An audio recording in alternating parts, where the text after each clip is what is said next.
Vous êtes sur la RTB, bienvenue à l'émission Culture Express, votre émission de décryptage de l'actualité culturelle. Donc, en actualité, on va parler d'art plastique avec Ma ville en peinture, la saison théâtrale du Cartel, avec la pièce Mon petit monde, et on en parle avec Nadine Dionou, artiste comédienne, et Charles Tienebego, metteur en scène.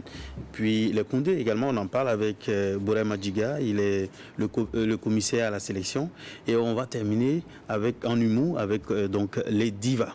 On aura 3 jeunes dames qui s'intéressent à l'humour, qui seront avec nous pour partager donc leur expérience. Juste après ce qui suit, nous partons donc pour l'actualité.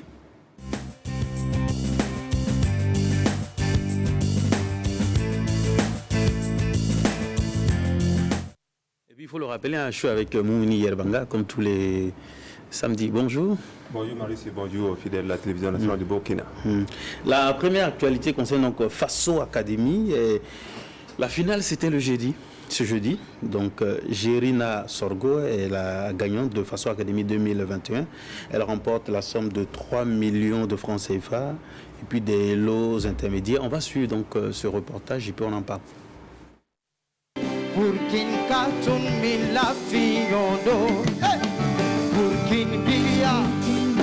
Ambiance musicale ici au Sinaza.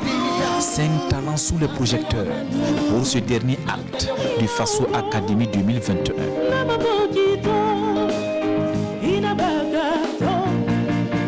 Tempo, occupation scénique, interprétation et composition personnelle. Il fallait y être pour voir la candidate de Tenko Dogo sur scène. Génira Sorgo, celle-là même qui a su convaincre le jury et garder le public en haleine. Avec une moyenne de 18,05 sur 20, Génira remporte le grand prix. 3 millions de francs CFA, une moto, des gadgets et un séjour tout frais payé à Legan Lodge de Lumbila. Je sais que c'est la grâce de Dieu parce que tu peux chanter bien. Je ne peux pas dire que j'ai bien chanté. Tout ce que Dieu fait est bon. Je le rends grâce parce que je sais que c'est sa grâce qui m'a fait gagner. Likéou Deoudat remporte le 2e prix et la candidate de Dédoubou, Opportune Fofana, rafle le prix du public. Paris réussit pour cette 16e édition de Faso Academy. Les initiateurs s'en félicitent. Il y a eu beaucoup d'émotions et on le doit à la qualité des candidats. Nous avons eu 5 candidats qui étaient vraiment à la hauteur et le jury a eu du mal à les départager. On a une très belle lauréate aujourd'hui qui véritablement a convaincu tout le monde par son talent. Et il ne reste plus que vraiment à féliciter tous les candidats, féliciter toutes les équipes techniques, le jury bien sûr, tous ceux qui ont vraiment œuvré donc, pour la réussite de Faso Academy 2021. Pour une émission de télé-réalité qui se veut un tremplin des futures stars. La direction générale de la radiodiffusion télévision du Burkina pense à un nouveau format de Faso Academy avec à la clé des innovations pour les prochaines éditions. Franchis ces étapes. Yerbanga, tu as suivi l'édition, la finale? Oui, tout à fait. C'est Faso Academy, quand rien ne serait-ce qu'à travers l'élément qu'on vient de suivre, on remarque qu'il y a eu beaucoup d'améliorations par rapport aux éditions antérieures au début. Que la finale s'est faite en live. Oui. Voilà. Ça, c'est déjà un grand pas. Beaucoup l'ont réclamé. Médiatiquement parlant, je pense qu'il y a moins d'engouement par rapport à avant. Oui. Mais en termes de qualité d'organisation et même la prestation, donc les différents candidats, je pense que c'est un plus. Et il faut que cette initiative-là continue et puisse progresser, s'adapter justement aussi au temps, parce que c'est ça aussi qui fait que quelquefois l'engouement peut connaître un peu une baisse, mais je pense que ça demeure une belle initiative, une belle émission, et on a vu qu'il y avait beaucoup de gens, ceux qui s'y intéressent vraiment, étaient là pour soutenir leurs différents fans, et à la fin, bien sûr, celle qui l'a remporté la mérite amplement ce prix-là, et c'est encouragé, bien sûr. Je sais qu'il y a beaucoup qui vont encore s'inscrire pour les éditions prochaines, et ça fait du bien à la musique, et je pense que des vocations vont naître et se poursuivre justement à travers ça. Comme on dit, c'est un tremplin pour les futurs stars. Exactement, et beaucoup l'ont compris, notamment non seulement des candidats, mais ceux également qui sont derrière pour suivre avec les différents votes qui se font, tout ça. Et Faso Academy a toujours de beaux jours devant. Mais c'est ce qui est bizarre pour les lauréats généralement des télécrochets, parce qu'il faut rappeler qu'elle aura donc un maxi de 4 titres offerts par Sidonie Productions. Ce qui est bizarre, c'est de voir quelqu'un issu, surtout un lauréat, avoir une belle carrière musicale. Oui, c'est vrai, c'est un peu plus ou moins le reproche qu'on fait souvent à Faso Academy. Mais je pense que ce n'est pas Pas que. Voilà, parce qu'il y a Lady Shine à côté qui a fait un single qui est passé pratiquement inaperçu. Inaperçu, Oui. même s'il a eu tout dernièrement une sortie justement au niveau de l'Institut français où elle a fait une prestation. Mais c'est un peu ça, parce que très souvent, les gens mettent beaucoup d'énergie pour arriver justement à cette consécration. Mais après, les gens oublient qu'il faut encore avoir beaucoup plus d'énergie que ce qu'on a mis avant, ce qui n'est pas évident pour tout le monde. Et puis après, il y a l'aspect show business. Exactement. Donc, il faut faire ses compositions personnelles, il faut se faire trouver entourer. les bonnes personnes Voilà. pour être... Sinon, il y a une grande différence entre se battre pour être, j'allais dire, vainqueur d'un concours et entamer avec le nécessaire qu'il faut une carrière dans le domaine précis. Et ne pas comprendre cette différence-là, c'est ça qui conduit très souvent. Mais on sait que quelquefois, ceux qui arrivent en deuxième position, en troisième position, sont ceux-là parce qu'ils avaient... Ils ont encore de l'énergie avant. Et très souvent, on a l'impression que c'est plus une bonne nouvelle quand on est deuxième, troisième, parce que tu sens curieux, que tu as encore beaucoup de choses à... C'est un peu ça, plus ou moins, l'explication. Parce que quand on voit des gens comme Awitou, Enus, Goula, ainsi de suite, ils sont issus de Faso Academy, qui ont plus ou moins eu de belles carrières, à comparer donc généralement aux lauréats. C'est comme ça. Maria Bissongo, ainsi de suite. Ouais. Voilà. Non, mais je pense qu'avec le temps, les gens vont comprendre que mettre l'énergie pour avoir le premier prix, c'est bien, mais il faut encore beaucoup plus d'énergie pour continuer dans le domaine. Et puis, il y a la deuxième actualité, c'est Ma ville en peinture. Donc, l'initiative est de l'artiste plasticienne Adjaratou Ouedraogo, qui a débuté le 4 octobre et qui a sillonné donc 6 endroits de la ville de Ouagadougou. Et voilà, le lancement a eu lieu donc au rond-point des artistes au 1200. C'est une belle initiative. Hein. Une très belle initiative qui a connu beaucoup d'engouement, à en juger. On va suivre quelques images. Voilà, à en juger justement par les échos qu'on voit sur les réseaux sociaux, les différentes personnalités qui y vont, qui s'essaient à la peinture. Tout à fait. Rien qu'en passant sur la plus belle avenue du Burkina ce matin, je vois une des toiles qui est déposée devant, j'allais dire, pour ne pas faire la publicité, un lieu très connu sur cette avenue-là qui avait été victime donc d'une attaque. C'est aussi un acte de résilience parce que en faisant cela, c'est pour dire aux gens, bon, on a toujours le droit d'être à ces endroits-là. Voilà. Donc l'initiative, elle est vraiment belle. Le fait aussi de sillonner beaucoup de quartiers, ça donne la possibilité à ceux-là qui veulent bien sûr s'essayer à la peinture, de pouvoir le faire. On a eu le rond-point de la Padoie, on a eu le rond-point des artistes, on a eu donc il y a eu Saba, Bonneuville, Saba. Donc ça permet à tous ceux-là qui sont dans les différents coins de la ville de pouvoir, s'ils le veulent bien sûr, s'essayer à la peinture. On a vu Marius aller faire quelque chose. Voilà, beaucoup d'autres personnalités. Et bon, je pense qu'avec ça, il y a des vocations qui vont d'être. Parce qu'il y a d'autres qui ne savaient pas qu'ils ont la fibre, qui ne savent pas qu'ils ont la fibre, donc la peinture avec ça. Bon, ça peut être un départ et pourquoi pas. Donc l'initiative, elle est belle. Et là, tu as poursuivre. Et bien sûr, les différentes toiles qui vont naître de cette initiative là, comme elle a dit Adjaratou Ouedraogo la dernière fois lors de cette même émission, ça va servir notamment aux différentes administrations publiques. Voilà. Et puis dans l'ensemble, l'art plastique est en pleine ébullition. Il y a beaucoup d'activités qui se mènent. On est en train de rendre ça moins profane. Voilà. Et il y a eu le collectif Wekre, il y a Ma ville en peinture, il y a pas mal d'initiatives. Il y a régulièrement des expositions. Tout à fait. Au niveau de l'Institut français. Les gens auront de moins en moins des prétextes pour dire qu'on ne s'y connaît pas en peinture. Voilà. Et puis la troisième actualité, nous avons nos invités, hein, c'est pour vous parler donc de la rentrée théâtrale du côté du cartel. C'est avec Mon Petit Monde, donc avec l'artiste comédienne Nadine Dionou. Bonjour. Bonjour. Voilà, c'est un plaisir en tout cas pour nous de vous recevoir. Et puis également Charles Tiendebego. On parle donc de Petit Monde. Mon Petit Monde donc présente deux femmes qui, derrière un camp de réfugiés et victimes d'actes terroristes, se retrouvent après avoir perdu chacune des êtres très chers, leur famille. Et puis donc voilà, on en parle donc avec vous. Charles, comment va? Je vais bien. Après la représentation de Mon Petit Monde du côté de Gambidi, oui. Quelles ont été donc les réactions? Alors, nous avons eu plusieurs réactions. Je vais aller tout droit au but. C'est un spectacle un peu plus contemporain, qui n'est pas ce qu'on a l'habitude de voir peut-être dans nos salles de théâtre. Donc, on a eu beaucoup de réactions. C'est-à-dire Alors, c'est un spectacle un peu plus codé, très physique, avec d'autres formes de gestuels. Et donc, ce n'est pas le théâtre habituel. Donc, pas facilement accessible. Mais très accessible, à mon sens. Je veux dire, c'est juste contemporain. Voilà. Et donc, ça fait que ceux qui ne sont pas tellement habitués à voir ce type de spectacle sont d'abord émerveillés par l'esthétique. C'est juste une question d'esthétique. Et voilà, on a reçu pas mal de réactions positives par rapport à ça, à l'énergie qui est et aussi par rapport au thème qui est derrière ça. Voilà. Nadine qui porte le projet, hein. Et même vous avez été lauréate d'une compétition. Oui, j'ai été lauréate au Festival international des théâtres supérieurs, des écoles supérieures de théâtre à Rabat. J'ai été primée comme meilleure interprétation féminine de ce festival.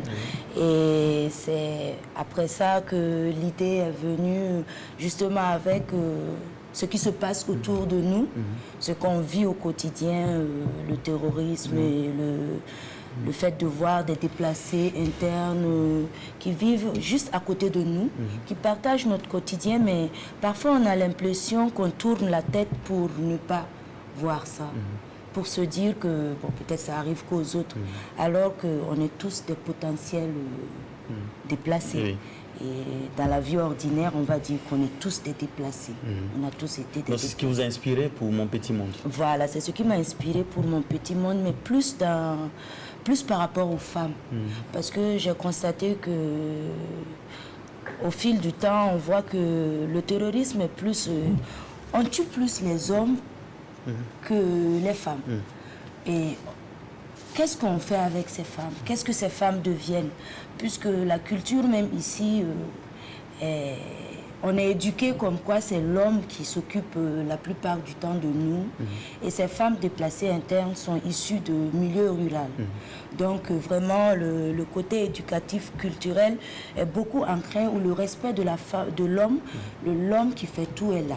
Et du jour au lendemain, on dit à ces femmes de se débrouiller elles-mêmes et de surcroît, loin de leur lieu habituel. Elles doivent tout reprendre à zéro et c'est très très difficile parfois. Donc le fait d'avoir côtoyé un peu cet univers m'a vraiment permis de comprendre que elles veulent qu'on les voie, elles veulent qu'on les entende, mais juste qu'elles n'ont pas de plateforme où s'exprimer. Vous avez mis combien de temps pour, on va dire, pour la création? 3 mois, mais vraiment ça a été une phase de recherche successive parce que ça a été d'abord un test, un concours qui a été établi et au fur et à mesure que les recherches avançaient, j'ai été sélectionnée parmi une dizaine de filles que l'espace culturel Gambiti avec le CEFRAF, l'école supérieure de théâtre Jean-Pierre Kengani avait initié. Et c'est à l'issue vraiment de ce concours que le projet a été accepté. Justement, en parlant de ce projet, on voit que vous voulez juste mettre l'accent sur ce qui arrive aux femmes. Et pour vous citer presque, vous avez envie de dire qu'avec le terrorisme, c'est les hommes qui meurent, mais ce sont les femmes qui sont les victimes en réalité. Puisqu'elles doivent faire face à beaucoup plus de difficultés, les pesanteurs sociaux n'aidant pas, bien évidemment.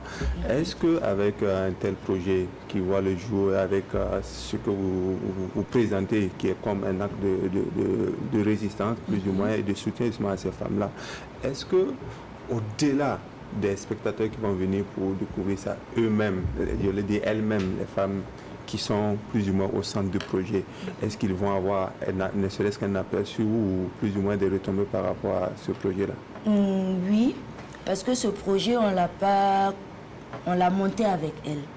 On a construit vraiment ce projet avec elle, du début jusqu'à la création de Mon Petit Monde.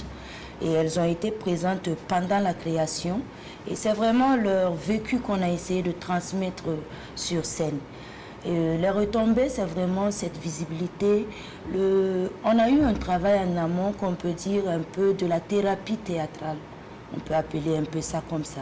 Où on les a amenées à vraiment extérioriser ce qu'elles ont à l'intérieur d'elles. Et souvent, c'est très très important de faire sortir ce qui pèse sur nous. Parce que plus on le partage, moins on le sent lourd sur les épaules. Donc les retombées, on va dire que... L'effet cathartique, en fait. Voilà, exactement. Vous, en tant que metteur en scène, votre rôle a consisté concrètement en quoi? Alors, mon rôle était donc, dramaturgiquement parlant, d'agencer des situations pour qu'on puisse les présenter sur une scène de théâtre. Donc, en 1 heure, ça ne nous permet pas du tout de parler réellement de ce que vivent ces femmes. Et comment nous pouvons apporter plus de questionnements qui pourront bousculer les consciences lorsqu'on vient suivre ce spectacle et se poser la question si ma mère était dans cette situation, si ma soeur était dans cette situation, quel engagement, quel comportement j'aurais pu moi prendre en tant que citoyen pour avoir un pas de plus vers la paix. Tout ce que nous cherchons, c'est la paix. Voilà, une femme qui a son bétail, qui vend son dolo, etc. Et du jour au lendemain, qui perd tout ça, qui perd toute sa famille, qu'est-ce qu'elle devient? Est-ce qu'on peut la réinsérer dans la société et de quelle façon? Donc on n'a pas la solution, mais on peut en parler, on peut poser des questions, on peut apporter des formes esthétiques qui pourront bousculer les consciences, apporter plus de questions aux questions. C'est tout ce qui est, comme metteur en scène, j'ai essayé de faire. Et sur le prolongement de la question de Marius, vous avez dit que on ne peut pas tout parler en 1 heure, donc vous avez dû faire des choix. Est-ce qu'il y a eu des difficultés rencontrées dans ces choix-là pour que le travail soit abouti à la fin, que ça soit des difficultés liées non seulement à l'adaptation, mais aussi des détails, enfin des soucis, des obstacles au niveau de la technique? Si vous voulez mettre quelque chose. Oui, il y a eu pas mal d'obstacles. D'abord le temps, ensuite la question financière. On n'a pas assez toujours de moyens au théâtre pour vraiment faire des folies. Donc on est obligé de limiter la scénographie avec le budget qui nous est imparti. Sinon, s'il y avait assez de moyens, la scénographie devrait être beaucoup plus poussée. On aurait pu utiliser techniquement beaucoup plus de moyens quand il s'agit de la lumière ou même du son, pour davantage amener le message. Vous savez, au théâtre, il suffit de poser une action, une image qui relate beaucoup d'autres. On n'a pas toujours besoin des mots pour tout habiller. Donc, une action, un mot suffit. Donc, pour amener, investir tout un monde, tout un univers. Et ça, souvent, les moyens est dans le temps et le travail, on arrive. Mais très souvent, on n'a pas tellement le temps qu'il faut. Le temps est un luxe. On n'a pas tellement le temps qu'il faut pour vraiment s'adonner dans les détails à ce qu'il faut. Et bien sûr, les moyens, comme on le sait. Mon petit monde a été choisi donc, pour commencer la rentrée. La saison théâtrale du cartel. Qu'est-ce que ça fait? Pour moi, c'est vraiment une chance de pouvoir faire voir ça au maximum de public, pour enfin toucher les gens, pour que les gens puissent venir vivre cette traversée que ces 2 femmes vivent. Et ça commence à partir de quand? On a commencé déjà depuis le 7, le jeudi 7 octobre, et on est à l'affiche à Grâce Théâtre, 6 à la Cité en 3, le festival jusqu'au 10, on va dire demain, dimanche. Et après, on poursuit les représentations au Théâtre Soleil à partir du 14 jusqu'au 17 octobre. À partir de 20h. À partir de 20h. Et je voudrais profiter de dire merci à la saison théâtrale du cartel, et qui est une activité phare de la fédération du cartel. Et ils luttent chaque année pour faire passer le maximum possible de spectacles qu'ils ont à leur disposition dans l'univers théâtral du Burkina Faso. Et nous avons eu la chance d'être sélectionnés. Après, il y aura 7 autres spectacles qui seront choisis par la saison théâtrale du cartel. cartel et qui va poursuivre jusqu'en décembre 2021. Et chaque année, donc, ils essaient donc de lancer la saison théâtrale du cartel. Et c'est pour vraiment dire merci pour cette initiative et inviter surtout le public burkinabé à prendre part à cette activité de la saison théâtrale du cartel, à venir suivre donc les spectacles, parce que ce sont des thématiques qui sont directement liées à notre vie de burkinabé, et notamment sur la question donc que nous traversons actuellement. Toutes ces femmes réfugiées, toutes ces familles que nous retrouvons au bord des feux ont envie qu'on parle, ont envie qu'on parle de leur situation, même si nous n'avons pas de solution. Parlons-en. Ne serait-ce qu'en parler est déjà un pas vers une chose. Merci les amis, merci d'être passés. Nous passons pour l'autre actualité. Donc, ça concerne les Koundés. Voilà, les Koundés 2021. La conférence de presse des Koundés a eu lieu donc ce mercredi 6 octobre. On va suivre l'élément et juste après, on va recevoir le commissaire à la sélection, M. Bourama Djiga. Après le rendez-vous manqué de 2020, c'est le retour des grands trophées de la musique burkinabé et africaine. Le comité d'organisation des Koundés informe de la tenue de la 20e édition les 26 et 27 novembre 2021 avec comme marraine Sika Kaboré, épouse du chef de l'État. Au niveau des nominés par catégorie, nous allons passer de 3 à 5 nominés par catégorie. Pour prendre le plus grand nombre, parce qu'il y a beaucoup de sorties, comme j'ai dit, les statistiques ont parlé, vous avez vu. Et là, vous rassurez qu'on est en train de travailler. La prochaine conférence de presse vous donnera beaucoup plus de détails. Cette édition cumule celle de 2019-2020 et 2020-2021. Et les organisateurs annoncent quelques innovations majeures. La Covid est un élément à en tenir compte, et même dans les innovations de Koundé aussi, peut-être que pour avoir accès, on sera obligé de prendre des dispositions spéciales parce que la Covid est là. Donc c'est l'occasion pour moi de demander à tous ceux qui aiment les Koundés, qui participent au Koundé, déjà se faire vacciner et de respecter les différentes mesures, parce que nous voulons que tout se passe très bien et vous rassurer que ce sera un grand Koundé. Et le rêve va être au rendez-vous. Les prix Koundé récompensent chaque année des artistes talentueux et adoubés du grand public. Et cela suivant les productions musicales sorties pendant l'année Koundé qui va du 1er mars au 28-29 février.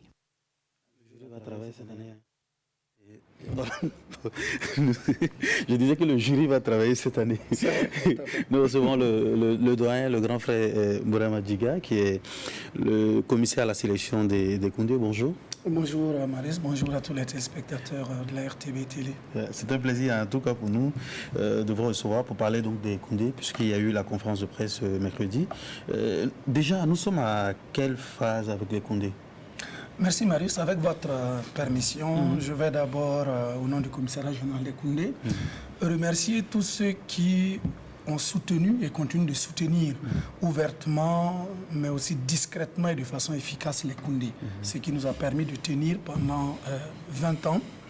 Et puis, permettez-moi également d'avoir une pensée pieuse à l'endroit de tous ces acteurs culturels, et spécifiquement les artistes musiciens qui nous ont quittés en 2019, 2020 et même en 2021. Sur le plan national, Moustapha Kiombiano, Amadou Marvin, Tibri Amina de la troupe Ganta Nyanya, Madame Zidouemba. Sur le plan international, Manu Dibango, Jacob Desvarieux et j'en passe. Oui. Et bien sûr notre confrère Amobé Méveillé, paix à leurs âmes. Et donc sur ce, nous sommes à la phase du recensement exhaustif qui nous permet d'avoir une liste définitive, provisoire, des œuvres qui seront concernées. Et ce recensement a pris en compte les œuvres sorties, toutes catégories confondues, TCC et non TTC, si vous permettez l'expression. TCC donc entre le 1er mars 2019 et jusqu'au 28 février 2021. Cela nous a permis d'avoir 1000 et quelques œuvres musicales, comme je disais, toutes catégories confondues, et 250 clips au cours donc de cette période. Et cette édition des Koundé prend en compte 2 éditions, puisque nous n'avons pas pu tenir l'édition en 2020. C'est pour cela que nous tenons en 2021, mais ça prendra en compte effectivement les œuvres qui étaient concernées normalement par cette édition qui n'a pas eu lieu, bien sûr, malgré notre bonne volonté, pour la raison que tout le monde sait. Mais comment se fait la sélection des œuvres? C'est avec le concours du BBDA ou ça se fait comment? Non, c'est avec le concours de tout le monde. Nous avons mis en place un observatoire depuis la 2e édition en 2002 qui nous permet d'avoir un dispositif qui capte toutes les différentes sorties. Donc, à travers tout le territoire national, mais vous convenez avec moi qu'il y a des zones où la production discographique est moindre comparée à d'autres zones comme Ouagadougou et Bobo-Dioulasso, mais n'empêche que nous avons nos projecteurs dirigés vers toutes les provinces et toutes les régions de notre pays. Et puis nous consultons de façon permanente tous les spécialistes de la question, des producteurs, des éditeurs, des promoteurs et les artistes eux-mêmes, parce que depuis un certain temps, depuis une quinzaine d'années, c'est un peu de l'autoproduction que l'on constate. Donc nous les consultons et après avoir recueilli toutes les informations auprès de ces personnes, nous procédons donc effectivement à l'établissement de cette liste que nous avons communiquée la dernière fois qui concerne donc les 2 éditions. Oui. Alors, on ne sait pas si c'est à vous réellement la question d'être posée, mais vous l'avez dit, la sélection concerne en réalité 2 années, ou si vous voulez 2 éditions. Tout à fait. Mais est-ce que la formule va changer quant à la désignation des lauréats, puisque ceux qui ont cartonné, entre guillemets, entre 2019 et 2020, ne sont pas forcément les mêmes que ceux qui ont cartonné au cours donc, de l'année 2020. Est-ce qu'il y aura une formule qui va être adaptée par rapport à la circonstance, ou bien quelle est la situation exactement? Merci pour la question. Nous sommes là-dessus. Vous savez que nous ne travaillons pas en vase clos et puis on ne peut pas s'engager dans une volonté de galvaniser, d'accompagner les artistes sans quand même le faire dans une certaine transparence et dans l'objectivité. Parce que quand même c'est un travail de l'œuvre de l'esprit. Il faut donc quand même être rigoureux d'abord à notre niveau. Cela dit, nous travaillons avec les hommes de médias, essentiellement. Nous leur envoyons, par exemple, la liste, elle est sur notre site.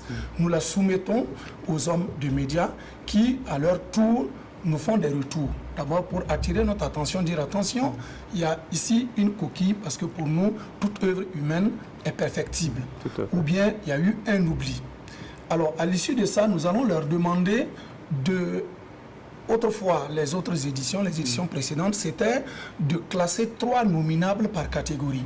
Cette année, comme ces 2 éditions, nous irons jusqu'à 5 nominables par catégorie.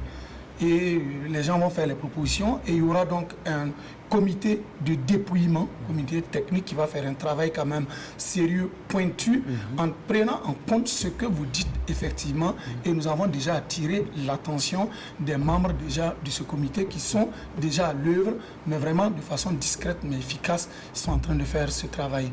À l'issue maintenant de cela, bien sûr, on va désigner un lauréat par catégorie, mais c'est possible que pour cette édition, qu'on puisse aller peut-être à 2 ou à 3 lauréats en pensant peut-être à des médailles d'argent ou de bronze, mais tout ça, vous convenez avec nous que ça demande aussi des moyens. Nous lançons un appel donc à tous les partenaires pour qu'effectivement, s'il y a cette possibilité, pourquoi pas.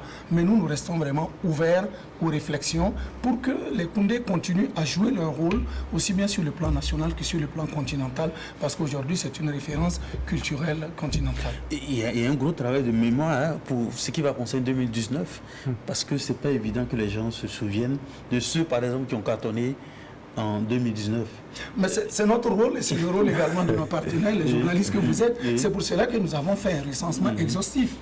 Nous avons donc cette liste, vous cliquez www.koundé.bf, vous avez toute cette liste qui est là.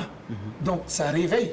Et ensuite, comme je dis, nous travaillons aussi avec des praticiens, savoir donc les hommes de médias, notamment télé et radio, qui sont des grands utilisateurs des œuvres, mais également les disjockeys et les organisateurs du spectacle. Et à la fin, ça doit être adoubé par les mélomanes. Mais bien sûr, ça va être adoubé par les mélomanes. Mais déjà, il faudrait que le mélomane comprenne la mécanique et l'esprit, que c'est 2019 et 2020. Tout à fait. Voilà. Et c'est en cela que nous vous remercions de nous accompagner dans cette communication. Voilà. Et nous pensons que, bon, même si nous ne sommes pas là, et au cours effectivement de vos émissions, je lance un appel à vos confrères, ben, le message sera toujours lancé pour que l'information puisse passer, parce qu'effectivement, il y a une sorte de complexité par rapport à cette édition, qui est une édition qui prend en compte deux éditions. Deux éditions. Tout à fait. Voilà. Et puis, nous sommes aussi à l'ère des singles et maxi. Quelle place pour ces œuvres-là au Koundé? Oui, pour nous, on a dit, je vous ai parlé de 1000 et quelques œuvres. Nous n'avons pas dit album, parce que vous savez que le concept a évolué. Autrefois, on disait qu'un album, c'était 12 titres. On est venu à 10 titres. Après, récemment, c'était 8 titres. Et puis, bon, d'autres même disent que même à 4 titres, il faut parler d'album. Bon, ce débat n'est pas tranché, même sur le plan international. Et nous pensons que, bon, mieux vaut parler d'œuvre. Maintenant, un single, pour nous, c'est une œuvre musicale. Dans certaines catégories, le single n'a pas de problème. Meilleure chanson d'inspiration traditionnelle, meilleur clip, discothèque. meilleur tube joué en discothèque, on n'a pas de problème. Maintenant, pour la catégorie Koundé d'or, la réflexion mérite d'être posée et poussée. Est-ce que avec un single que vous avez, vous pouvez être le meilleur artiste avec cela? Bon, il y a la question, il y a la réflexion, mais en même temps, on s'est dit que si votre single a cartonné réellement, a été très bien diffusé, vous a permis de donner plusieurs spectacles et tout, mais on va voir certainement au niveau des comités, puisque nous mettons des comités, des groupes qui travaillent là-dessus et qui nous font des propositions à un autre super jury qui va bien sûr aussi trancher, et certainement que si vous êtes éligible à partir de votre single, ça prendra certainement en compte votre passé discographique. Parce que bon, vous n'aurez pas que des singles, peut-être 2, 3, et puis maintenant peut-être remporter le Koundé d'or. Bon, ce qui va faire quand même bizarre. Voilà, vous voyez que ça va faire bizarre, comme vous le dites. Mais nous, franchement, nous travaillons avec nos confrères, avec les spécialistes, parce que comme je dis, en la matière, il faut vraiment s'entourer, prendre toutes les précautions nécessaires pour ne pas frustrer ces créateurs que nous voulons accompagner. Il faut les accompagner réellement dans la transparence, dans l'objectivité, et puis bon, dans la rigueur, et en associant effectivement tout le monde. Donc, certainement que la question viendra au niveau des groupes. Ça va certainement être transposé au niveau donc du super comité, et puis bon, ça sera tranché avec les arguments nécessaires. Donc rendez-vous peut-être à la prochaine conférence le 26 octobre. Là, on aura la liste des nominés. Nous aurons la liste des nominés. Voilà, on sait que, comme vous l'avez dit, c'était une première conférence. On aura bien sûr d'autres conférences. Mais est-ce qu'on peut avoir, j'allais dire, l'exclusivité, peut-être des têtes d'affiches qui vont être là en tant que guest star parce qu'on sait que le Koundé, c'est une soirée de gala, de glamour et tout ça. Le format, il faut attendre. Et puis vraiment le format de cette édition, ce sera quel format? Ou c'est trop tôt? Je suis d'accord avec vous. Voilà, on est confrères journalistes, je comprends la curiosité journalistique, mais en même temps, avec votre permission, il faut être prudent. Parce qu'au niveau des artistes internationaux, par exemple, à inviter, il y a des précautions. C'est des questions de transport aérien, c'est des questions d'agenda de ces artistes même, donc qui peuvent effectivement vous dire oui, je vais voir par prudence, parce qu'il est sollicité à la fois en Espagne, aux États-Unis et puis en Afrique et tout. Est-ce que tout de suite il va vous le dire? Est-ce que tout de suite il va accepter, signer le contrat pour choses et tout. Et puis bon, c'est le présent qui appartient à l'homme, le futur appartient au Tout-Puissant. Donc on est prudent à ce niveau et nous disons que peut-être à une dizaine de jours ou à 2 semaines avant, on est sûr, pile, pour éviter aussi les publicités mensongères, parce que les Koundés sont arrivés à un certain niveau qu'on ne peut plus nous pardonner quand même certaines choses.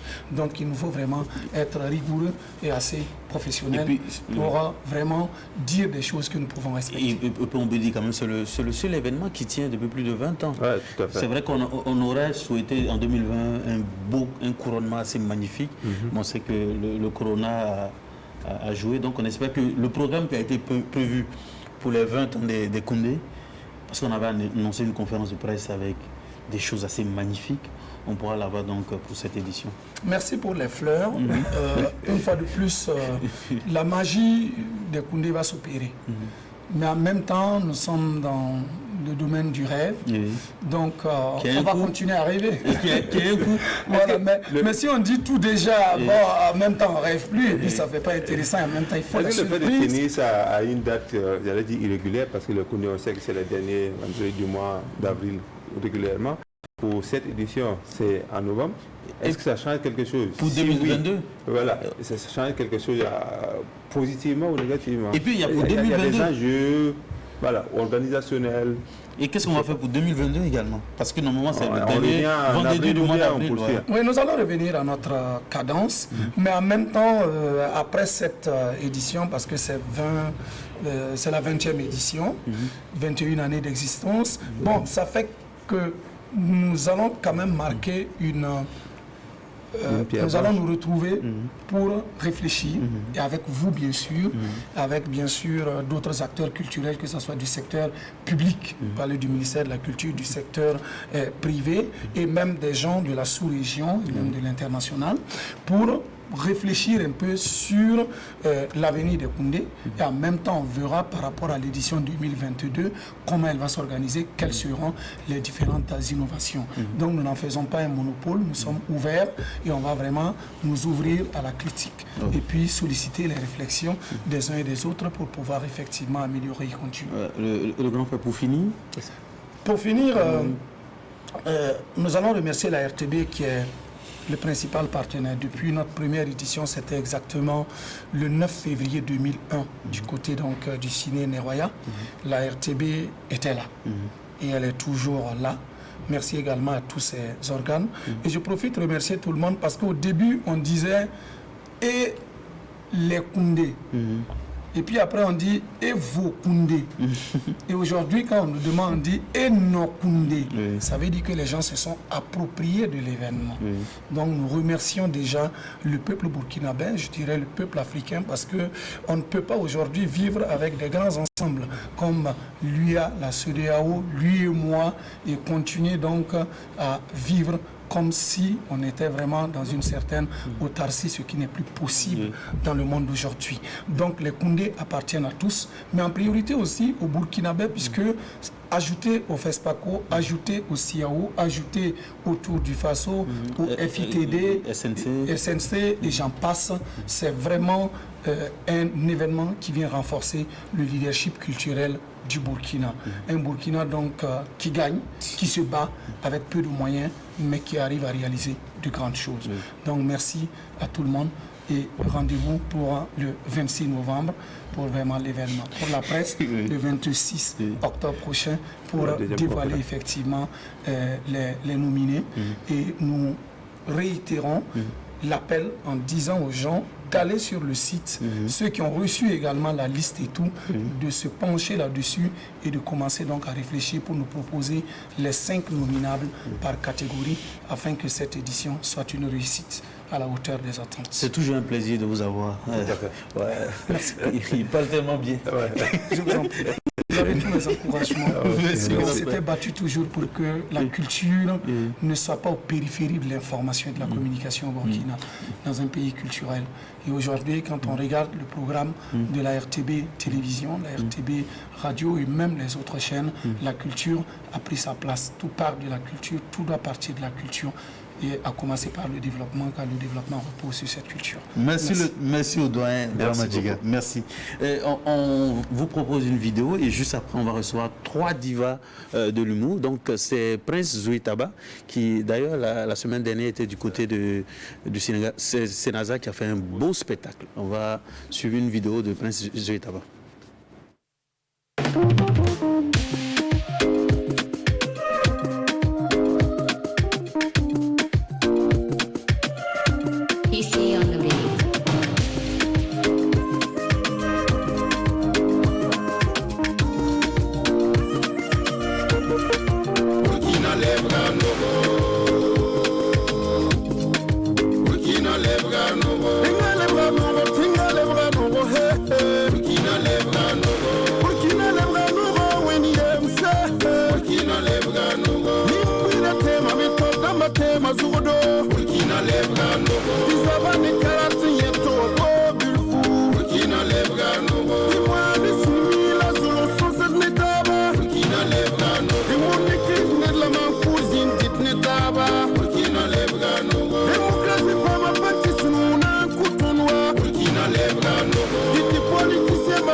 Super, c'était donc en laissant Prince Zoïtaba. Juste après ce qui suit, nous recevons nos invités.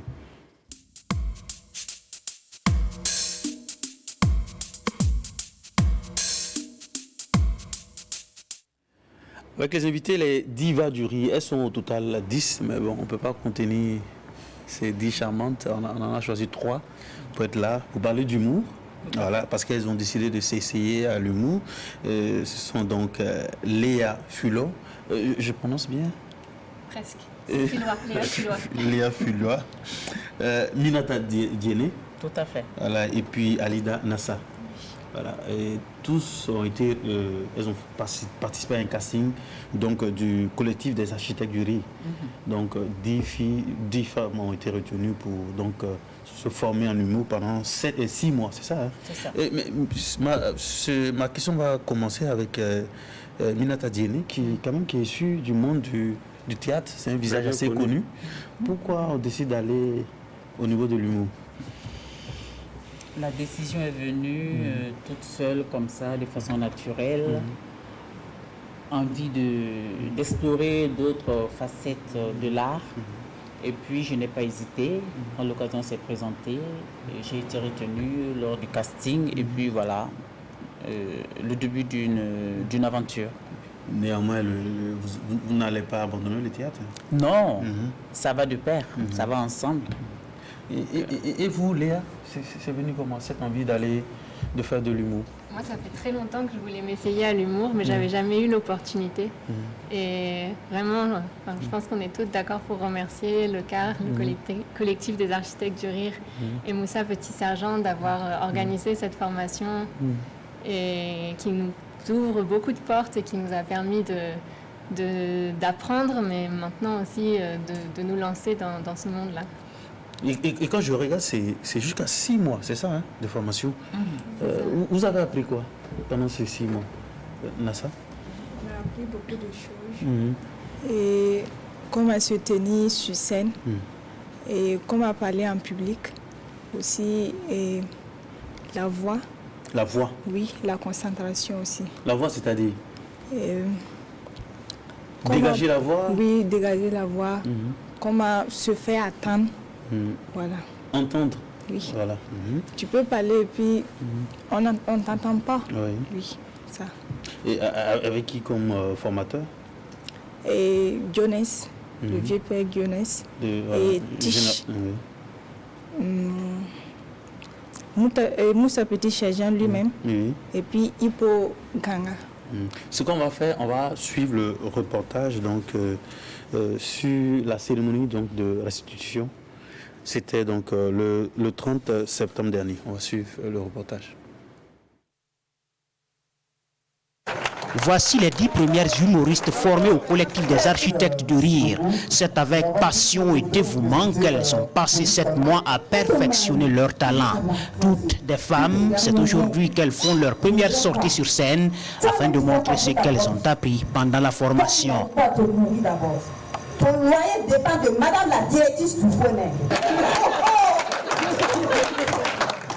C'est pas facile d'être à bout du contrat comme madame témoignage.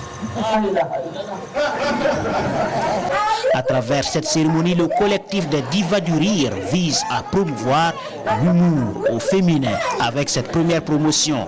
Une cérémonie qui a mobilisé plusieurs aînés de cet art venus de divers pays pour soutenir et encourager l'initiative. Il y a beaucoup de femmes et de filles qui venaient me voir souvent après mes prestations pour me demander s'il y avait des cadres dans lesquels elles pouvaient se former. Donc il faut dire que j'ai été sensible à ces questions-là et j'ai vu sur le terrain aussi que le besoin se faisait sentir, il était concret. Donc c'est pour ça que j'ai initié cette formation dédiée uniquement aux femmes et aux filles. À la sortie de cette cérémonie, de grands projets sont annoncés. Ainsi, le collectif des architectes du rire donnera l'occasion à ces filles de faire des spectacles à l'extérieur. Notamment, 2 d'entre elles ont été retenues pour participer à un festival d'humour au Togo et une autre des divas participera au Parlement du rire en Côte d'Ivoire. C'est pas à chaque fois qu'on peut avoir ce genre d'opportunité. Franchement, je peux même pas, je peux vraiment pas expliquer ce que je ressens actuellement. Moi, ce que je voulais, c'était ça, juste la réussite de ce spectacle de ce soir. Et c'est un nouveau départ pour moi dans l'humour burkinabé. L'initiative a été un succès grâce à un soutien du Fonds de développement culturel et touristique et la structure Africalia qui appuie les activités culturelles et artistiques. Donc à partir du moment où on prend la peine de monter un programme de formation pour des femmes humoristes et d'avoir l'ambition de pouvoir leur permettre de rêver une carrière artistique, de pouvoir les positionner sur des scènes dans la sous-région, c'est super important. Le projet a été mûri et développé par l'artiste humoriste Moussa Ouedraogo, directeur du collectif des architectes du rire. Il entend par cette initiative susciter une nouvelle génération d'humoristes, notamment dans le milieu féminin.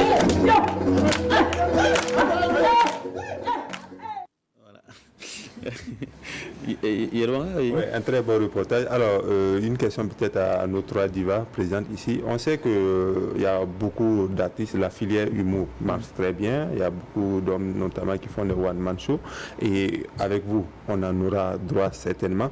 Mais est-ce que, à travers ce que vous allez avoir comme création, à travers comme spectacle, est-ce que vous allez montrer quelque chose que vous avez envie de montrer que les autres ne montrent pas, aussi bien que ce soit les humoristes hommes, que ce soit donc les autres humoristes, notamment femmes, notamment, qui existent déjà, notamment au Burkina Faso avec Philo, et voilà. Est-ce que vous aviez envie, vous avez des thématiques que vous voulez aborder qui ne sont pas abordées, ou bien des mêmes thématiques que vous voulez aborder de façon différente?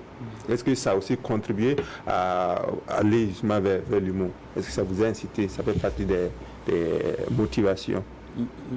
Minata Dini? Moi, j'aime toujours aborder des thématiques qui n'ont pas encore été abordées.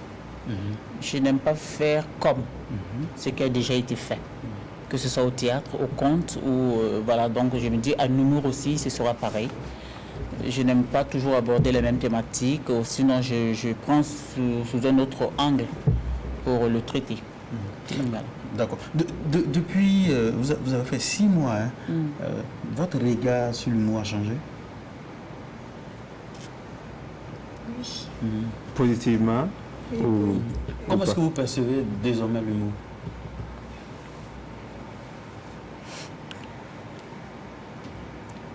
C'est une filière qui peut vous permettre de vous exprimer pleinement, ou bien bon, c'est pas, vous aurez besoin d'autre chose encore? C'est difficile, c'est quoi? Oui, c'est très difficile.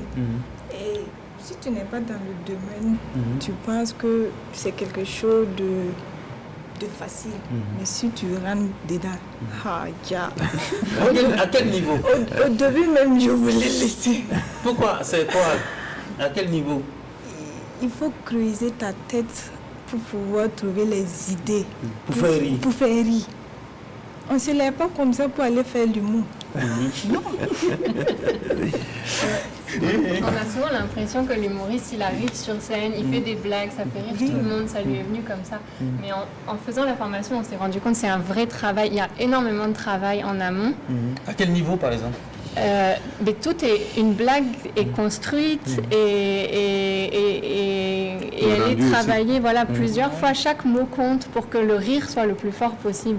On voit des fois, et c'était assez, tous les formateurs nous ont appris ça, mais si tu changes ça, si tu mets ce mot-là avant celui-là, ça va plus faire rire. Et on essaye sur scène et on se rend compte que oui, en fait. Et vous avez testé vos blagues devant vos formateurs? Devant tous en fait. On est tous là tout le temps, on passe devant tout le monde et c'est ce qu'on a découvert aussi à travers la formation, c'est que tout le monde critique tout le monde, tout le monde conseille et critique tout le monde pour s'améliorer. Et que ce soit les formateurs, les autres filles, on se conseillait entre nous. Et après, il y avait tous les autres humoristes aussi qui sont notamment associés au CAR, qui régulièrement venaient nous voir et nous donnaient des conseils et des critiques. Oui. On a l'impression que c'est une question adressée à Minata. Voilà. Que pour vous, c'est un peu comme naturel parce qu'on vous a aperçu quelquefois dans les vidéos de web humoristes, pour ne pas dire d'humoristes, notamment le président, vous vous a aperçu quelquefois dans ces vidéos. Est-ce que ça contribue à votre excursion, si on peut le dire, dans l'univers de l'humour? Oh, les vidéos sont venues après. Ah, ok. c'est quand il a vu que j'ai fait un pas dans le milieu de l'humour qu'il m'a fait appel pour l'accompagner dans ses vidéos. Voilà. Et ça vous tente aussi Oui, de concevoir beaucoup, des capes sur l'humour ici? Ça me tente. Le 30 septembre, le jour que vous êtes monté sur scène, comment est-ce que vous avez senti la scène? Vos impressions? Le track, j'imagine, et tout. Ouais, vous avez été très bien préparé en amont. Oui, avant le track, j'avais déjà monté sur scène. Et ça, c'était Canal Plus Comédie. Ah, ok.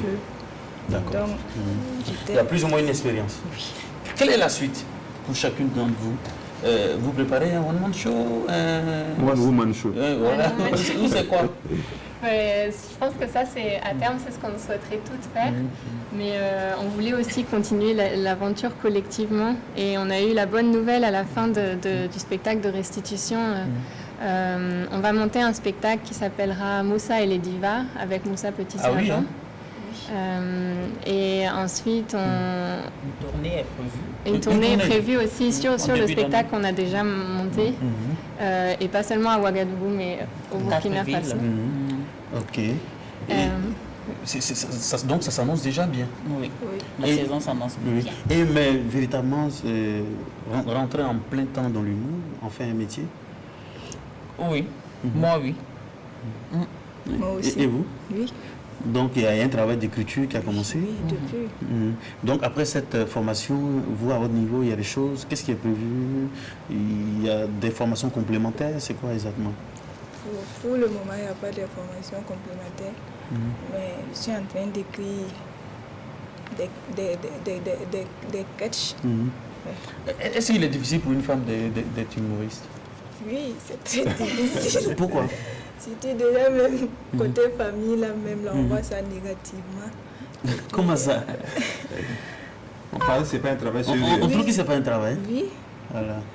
Et puis il y a des heures, les heures tardives, tu travailles, c'est très compliqué. Donc, côté foyer, ça va pas être facile, c'est ça? Ça dépend. Si tu gagnes un mari très compréhensif. Comme moi. Et pour vous, c'est facile? Bon, c'est pas. Pour moi, ce qui est le plus compliqué, c'est que je suis arrivée au Burkina Faso au même moment, plus ou moins au même moment que j'ai commencé à travailler sur l'humour. Et donc, je découvre le pays en même temps que j'apprends l'humour. Donc, c'est plutôt sur ce sujet-là où j'apprends les deux en même temps. Et il y a des femmes qui vous ont inspiré dans le domaine, dans l'humour, vous? Il y a d'autres femmes? Oui. Qui? Moi, je suis fan de stand-up.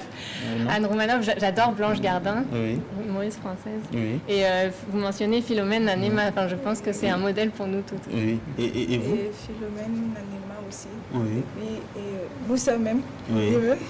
Et vous? Oui, Philomène et les hommes aussi, les hommes du milieu m'inspirent beaucoup. Voilà. Donc on attend impatiemment votre spectacle. Il n'y a pas de date. qu'on sera parmi les premiers à déguster. C'est Moussa et quoi? Les divas. Et les divas. C'est prévu pour quand? Il n'y a pas de date? Il n'y a pas de date pour le moment. Voilà. C'est en début d'année. 2022. Voilà, on vous dit merci d'être passé. Les divas, il faut rappeler que vous êtes au total 10. Et je pense que la lauréate est programmée pour un spectacle. Voilà. L'une des lauréates. L'une des lauréates, je crois. Oui, elle doit jouer au Parlement du Riz. Au Parlement du Riz. Voilà. Fin octobre. Voilà. On a oublié de mentionner ça. Il y a deux qui doivent aller à Lomé en juin-juillet prochain. Ah, c'est super. Festival. Ça commence déjà bien. Merci d'être passé, les divas. Merci et Léa Fulot, Minata Diéné et Alida Nassa. C'est ici aussi qu'on va mettre un terme à cette émission. Merci d'avoir été des nôtres. On va se retrouver la semaine prochaine. Vous rappelez que ce soir, il y a le spectacle d'humour de Joe le Rapide. Voilà, c'est ce soir du côté de Canal Olympia. Voilà. Allez. D'accord. À samedi prochain. Ciao. Moi aussi, je joue aussitôt. Oh, ok. Aussitôt, c'est quand? Le costume. Ouais, ce soir. Effectivement. Oui. Allez, ciao. Ciao. Asseyez-vous.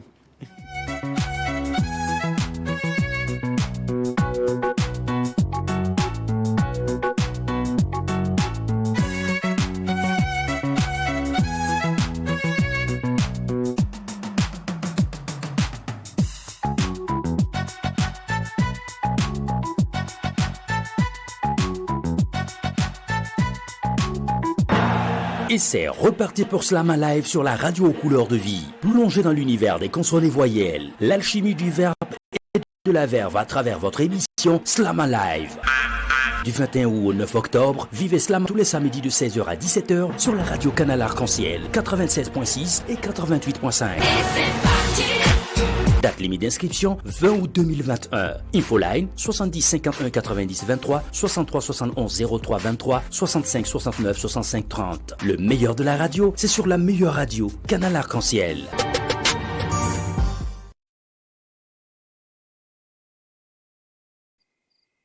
Je dois le présenter au conseil. D'accord? Je vous tiendrai au courant. D'accord. Qu'est-ce qu'ils t'ont dit? Ils veulent nous offrir des chèvres. Des chèvres? Vu comme ils me supplient, je suis sûr qu'on peut leur demander une vache. Et qu'est-ce que ça va changer, dis-moi? Est-ce que ce garçon va commencer à te respecter? Je me souviens de la première fois que je t'ai vu. Je n'avais jamais vu une personne aussi radieuse et si pure avant. Alors, j'ai décidé de te faire un cadeau pour